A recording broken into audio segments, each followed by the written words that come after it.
Good morning, everybody. Mike Vacchi, Princetontrader here from Mr. Topstep with your Monday morning pre-market webcast. Okay, so 15-minute chart of the E-mini. And what you can see there in the middle of the chart is we made that 1462.25 high right right out of the gate Monday morning. And essentially we traded down from there.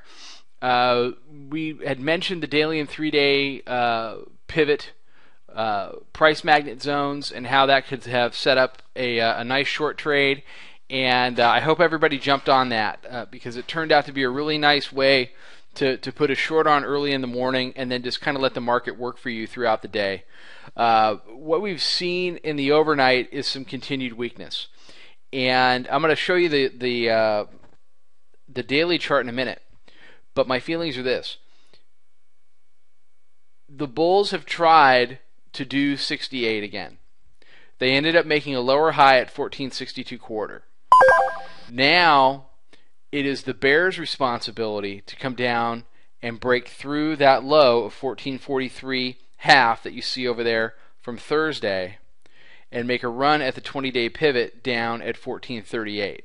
Let's look at the daily chart. Okay, here's your daily of the ES, and you can see that we punched through the upper Bollinger Band 1468, and we've just kind of been drifting. In the last 3 days, the bulls had their high rejected, the bears had a low rejected, then on Friday, the bulls had their high rejected. So what needs to happen today is the bears, if you're a bear, you want to push through the Thursday lows at 43.5 and begin to try to make your way down to 1438, 1435, and 1432, with 1432 basically being the middle Bollinger Band, which would make sense after a punch of the upper band. So we're just kind of working off this overbought condition at this point. That is a separate issue versus seeing a pullback, at least in my eyes, because what you can gather from the chart there is when we punch through the upper Bollinger Band, things either reverse pretty violently, or what you'll see is price kind of catch up to the market. And that's what we're seeing right now. We're seeing a rising, that green line is rising, that's the middle band. You're seeing that green line rise to catch up with this drifting lower price action in the market. So, I fully believe that we will test the middle band. The issue then becomes, is this going to be a bounce off the middle band that goes back up to try to take out 1463 and 1468 on the way to new highs? Or do we break through the middle band and have the middle band become resistance? If that's the case, then your target needs to be the lower band down there at 1388.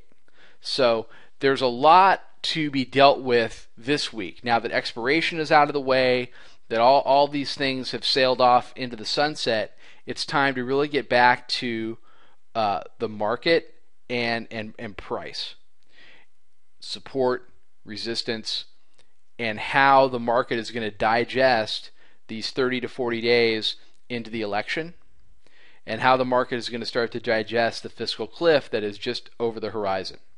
So there was a lot of discussion on CNBC this morning about the fiscal cliff. I think that's just the start. I think that you're going to be bombarded with fiscal cliff stuff. They don't have QE3 to talk about anymore. They did it. It's done. Okay, that's in. So what are we going to talk about now? What are we going to use to get people all upset now on television all day long? Well, I think it's fiscal cliff, because like it or not, I think the election's pretty much a done deal. QE3 is a done deal, and what's next is the fiscal cliff. Now, if you're going to talk about the fiscal cliff and jamming austerity down people's throats come January, just simply from a sentiment standpoint, that's not going to be bullish. It's really hard to make new highs with something like that on the horizon. So all of you bulls that have been making money all the way through, you really got to be taking profits, and you've got to be looking past the hood of your car to see what's coming up on the horizon. Okay, so anyway, that's just kind of a big picture look of where we are today in the market. On a pullback, I would be expecting a bounce off of the 1338 level. jumping back on this 15-minute chart real quick, you've got daily pivot 52.42, or sorry, 54.75, 3-day pivot 52.42, 9-dayers at 14.47. I would not be shocked if we made a run off the open into midday, back up into this daily 3-day area to make a lower high. You can get long that move, and if that move begins to fail inside of this zone, well then you can exit that long and get short for a move back to 47 and potentially 43. Okay, everybody have a great day. Mike Vacchi, Princeton Trader from Mr. Topstep. I'll be back tomorrow morning with another webcast. Trade 'em well, everybody.